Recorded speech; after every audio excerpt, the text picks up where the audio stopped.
ఒక 2-3 స్పూన్లు పెరుగు తీసుకొని మజ్జిగలా చేసుకొని ఒక క్యారీలోకి కానీ ఒక ప్లాస్టిక్ బాటిల్ డబ్బాలోకి కానీ అట్లా మజ్జిగలా చేసుకున్న తర్వాత నేను ఒక 1/2 కేజీ అల్లం నేడగాయలు అనేది 2 సార్లు కడుక్కొని మంచిగా మజ్జిగలో ఊరబెట్టుకుంటున్నానండి. ఒక రాత్రి అంతా మజ్జిగలో ఊరబెట్టుకోవాలి. ఒక 2 స్పూన్లు నేను సాల్ట్ కూడా వేసాను. సాల్ట్ కూడా వేసుకుంటానండి, చూపిస్తాను.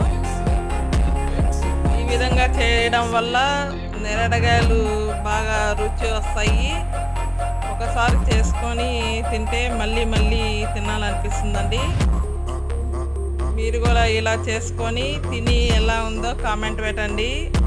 నా వీడియో నచ్చినట్టయితే కనుక లైక్ కొట్టండి, సబ్స్క్రైబ్ చేసుకోండి, బెల్ సింబల్ నొక్కండి, 10 మందికి సెండ్ చేయండి. ఒకసారి సబ్స్క్రైబ్ చేసుకుంటే నా వీడియోస్ అన్నీ కంటిన్యూగా వస్తాయండి. బాయ్ అండి.